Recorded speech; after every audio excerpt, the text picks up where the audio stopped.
An August 2021 post. I remember the heat first. Thick, humming, almost alive. It was August 2021, deep in the Peruvian Amazon near Puerto Maldonado, and I had come here for a spiritual retreat with 3 other Westerners. We were strangers, all seeking something: answers, healing, meaning. I was 27, burnt out from years in a corporate job that I now realize had slowly been killing me. This was my last-ditch effort at feeling human again. The retreat was nestled in the jungle, far from any roads or signal towers. We had to hike in with a local guide after a 2-hour boat ride up the river. By the time we reached the Maloca, the open-air temple where the ceremonies would be held, I was drenched in sweat, paranoid about bugs, and feeling the first stirrings of doubt. But our shaman, a serene Shipibo elder named Wilka, greeted each of us with calm eyes and a simple nod that somehow made me feel seen. Not judged, just noticed. He said nothing about the night to come. That evening, under a sky blanketed with 1,000,000 indifferent stars, I drank the brew. Ayahuasca tastes like the earth trying to vomit. Bitter, thick, alive in a way that felt wrong in my throat, but ancient in my soul.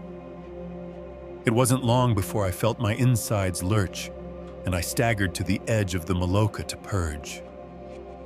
That's when it began. Not the trip, the dismantling. The jungle turned into a breathing cathedral of green. I could hear the forest talking in a language older than words. Vines shimmered with impossible color, and patterns moved in fractal rhythm through the trees. I looked down at my hands and saw them dissolve into soil and stars.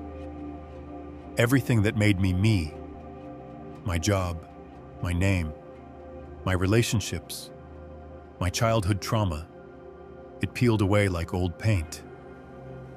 Then came the jaguar. It didn't appear in front of me. It exploded into me. I was suddenly seeing through its eyes. I was the hunter, the ancient one, the spirit of the jungle. I ran on all 4s through the trees, feeling the night around me, not separate from it, but of it. The jaguar took me into a deeper place, somewhere between life and death, past ego into spirit. There, in that wild, sacred space, I met what I can only describe as Mother Amazon. She didn't look human. She was vines and smoke and glowing roots.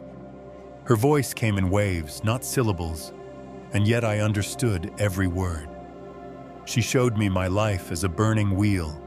Every mistake, every cruelty, every time I turned away from something true. I wept like a child, not out of guilt, but out of surrender. I said, "I don't want this life anymore." She said, "Then die." So I did. I lay down on the Maloca floor and died 1,000 small deaths. I saw my funeral. I saw the faces of everyone I had ever known. I watched the version of myself I had carried for 27 years disintegrate into ash and be scattered over the jungle floor. What grew in its place was not me, not entirely. It was simpler, cleaner, a root, not yet a tree. I had no thoughts, only breath, no name, only presence. I don't remember how long I lay there. At some point, Wilka sang an Icaro over me. His voice came from his bones, not his mouth. I felt it vibrate through my chest and spread through my limbs like medicine. His song stitched my soul back into my body. When I opened my eyes, dawn had arrived. The jungle was gold and dripping and infinitely alive. I was still crying. That morning, As we all sat silently in the clearing, I felt a stillness I had never known before. I couldn't speak, not from trauma, but reverence. Every insect, every breeze, every drop of dew felt like it had a soul. I was not a person watching nature. I was nature. I didn't learn anything that night. I remembered something, that the self is a costume, that pain is a teacher, that the earth doesn't just host us, it mourns with us, heals us, and sometimes, if we're lucky, invites us back into belonging. I've never returned to the Amazon since, but it has never left me. I live differently now, slower. I don't pretend to be healed, but I no longer need to escape my body to feel sacred. Once in a while, the jaguar still walks with me in dreams.